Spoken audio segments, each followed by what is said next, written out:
விண்ணாளும்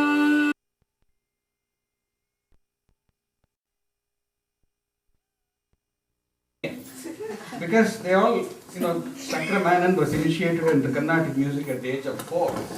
I can't even remember what I did at 4. I'm still talking what it was.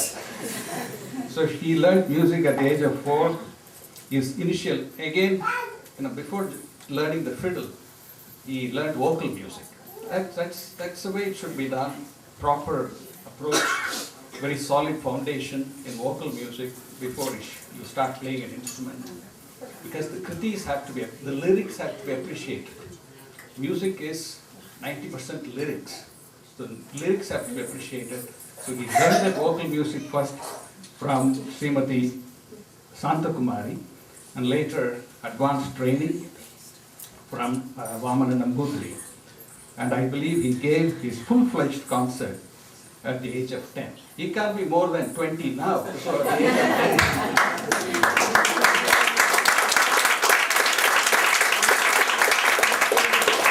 I can shamelessly say their combined age is less than my age.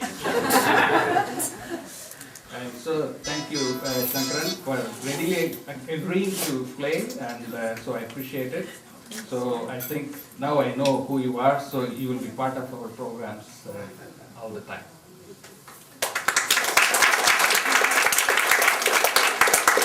Akshay is a brilliant student. First I have to say that. He's a brilliant student because he's a freshman at Cooper's Union in New York. I mean, getting admission at Cooper Union is not an ordinary feat. So but that is one side of him. The other side of him is Mridangam, and you saw how he plays today. And again, the same thing I see as I now listen to him more and more, the vriddhi is there. That's how the art grows. Nobody gets it first time. It has to grow with you, and you become part of it. And very soon, you can't distinguish the person of the music. And I'm beginning to see that resolution of Akshay and his Mridangam. So,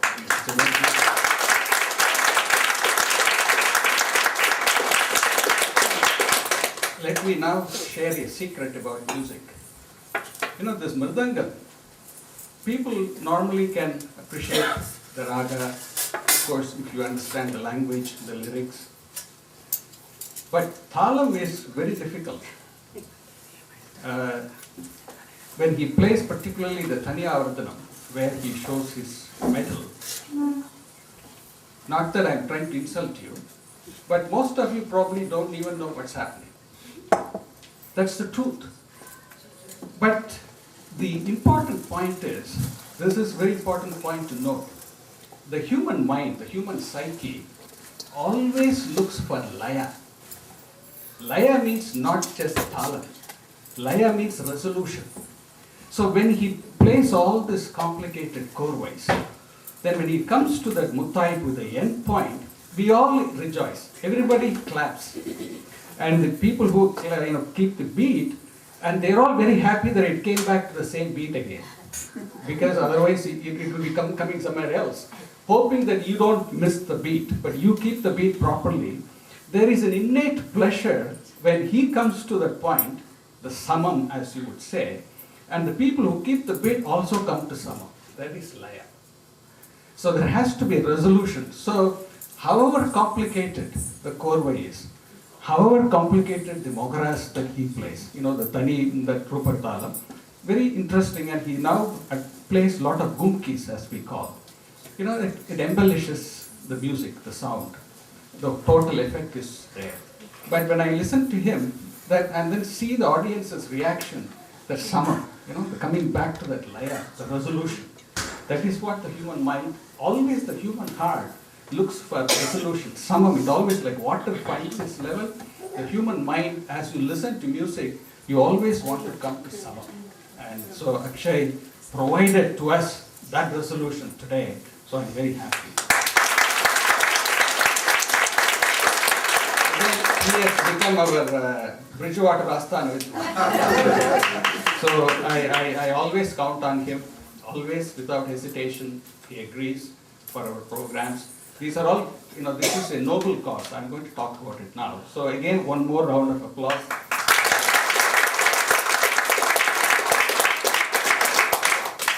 Let me come to the purpose of this function today. Bhagavan Shankara, I'm 100% convinced everything that we do has to trace back to him only. There is no other person. Everything has to go back to him. He initiated what we call the prayers, the puja dana, how to do prayers. So many of you who do this nitya pujas, nitya karmas, as part of your nitya karma, this is called the Shodashopachara puja, the 16-step puja. That is how you normally perform a puja at home. But for people who cannot do that, because if you are on travel or something like that, then he shortened that form. It's called Panchopachara, 5 steps minimum. Do that. But if you can't do that, do this Shodashopachara. Even in temples, ordinary days, they will do Shodashopachara, 16-step puja. Then, in the temples, you can't really do the same 16-step puja, especially during the Utshavas.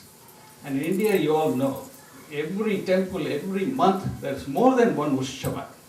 Pujya Swamiji says, Manushyaha Utshava Priyaha. It's not for the Lord. We enjoy those festivals.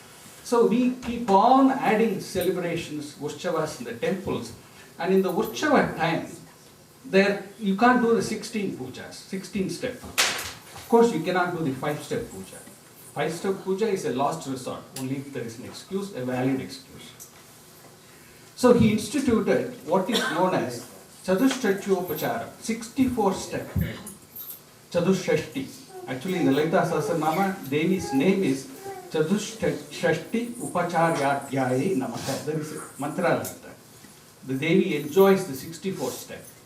As part of that 64 step, everything is included. Natyam, Nardhanam, Geetam, they all should be part of the temple worship. And one very important element, one aspect or one element of the 64 steps, one of the 64 steps, is called Dravida Upachara.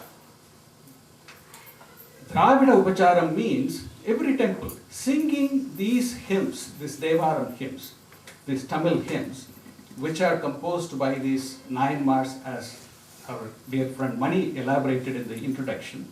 So this has to be sung. There is no ifs and buts about it, because this is one of the 64 upacharas. You can't excuse yourself and say you don't do it. Any Ushava, if there is a temple Ushava, this Devaram should be part of the singing. This is Shankara. He introduces this.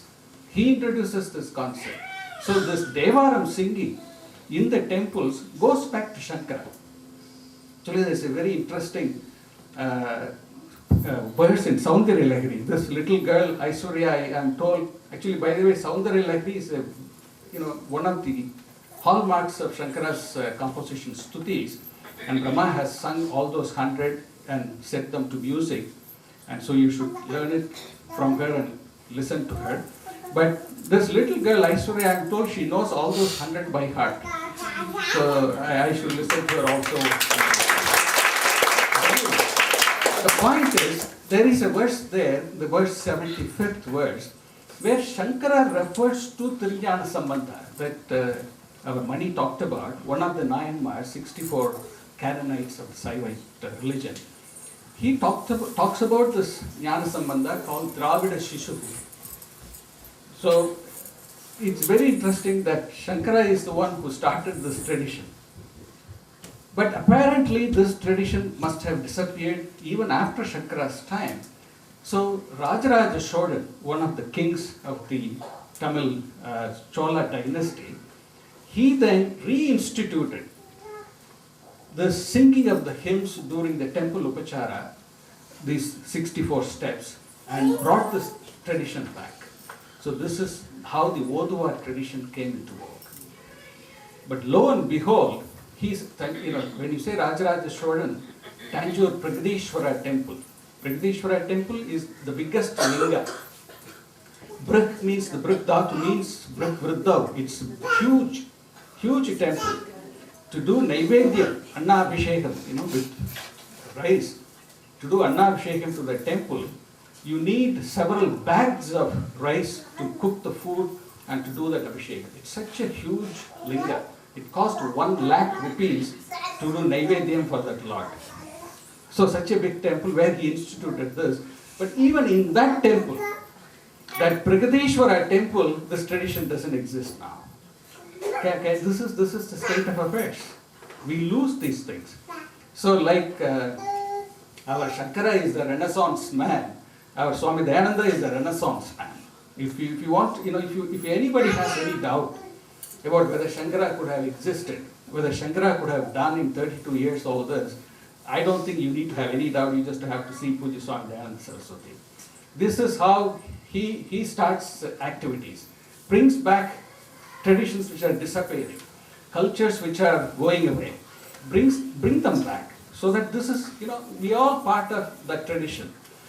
If you want to say what is that gives you strength, valor, viryam, it is the link to the roots. If that link to the roots is not there, we as human beings don't fit to live, so to speak. Because that is where we all belong to. That root, that is, the heart really longs for that root. Like Samam, I said, the laya, that is the laya. And Swami Dayananda brings back this laya. He reinstitutes this disappearing traditions.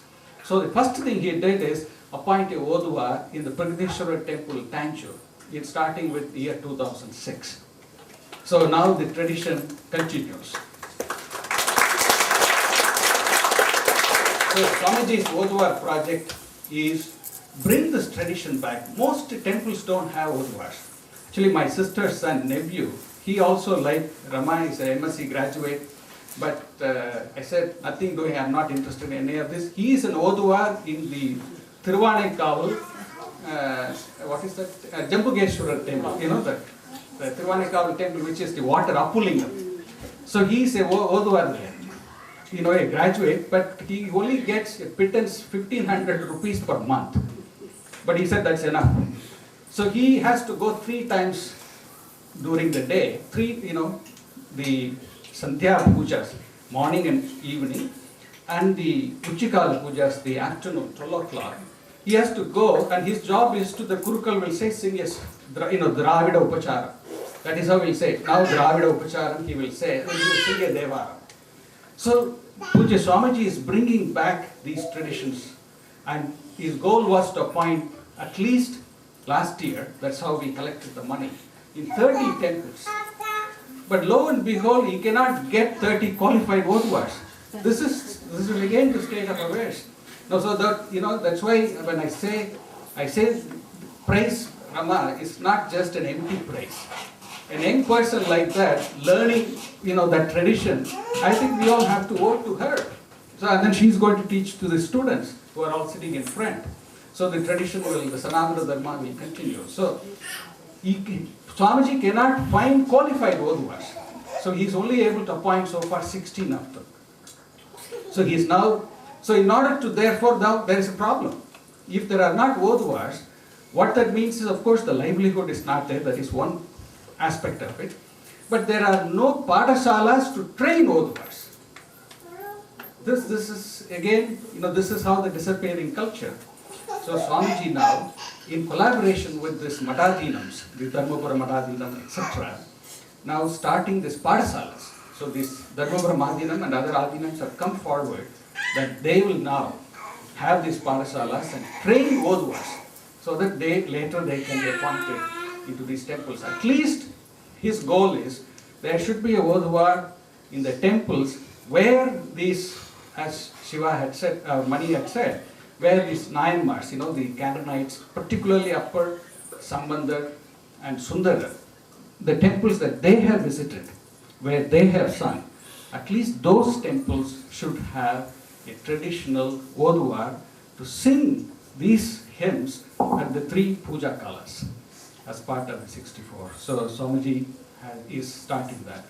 And so the money that you all helped donate last year helped to support the 16 Oduwas. In addition, he instituted a Thirumurai Thiruvira. So that he held it first time in Coimbatore, then followed that in Tanjore, and in that he said this is going to be an annual festival, and he's now selected 5 of these Oduas and recognized them for their service, and each one got a purse of 20,000 rupees, and he recognized them publicly in the anniversary function in Coimbatore. And so suddenly now the Madhatipatis, they are all interested. Oh my God, we need to be doing something here. So they are all joining Swamiji.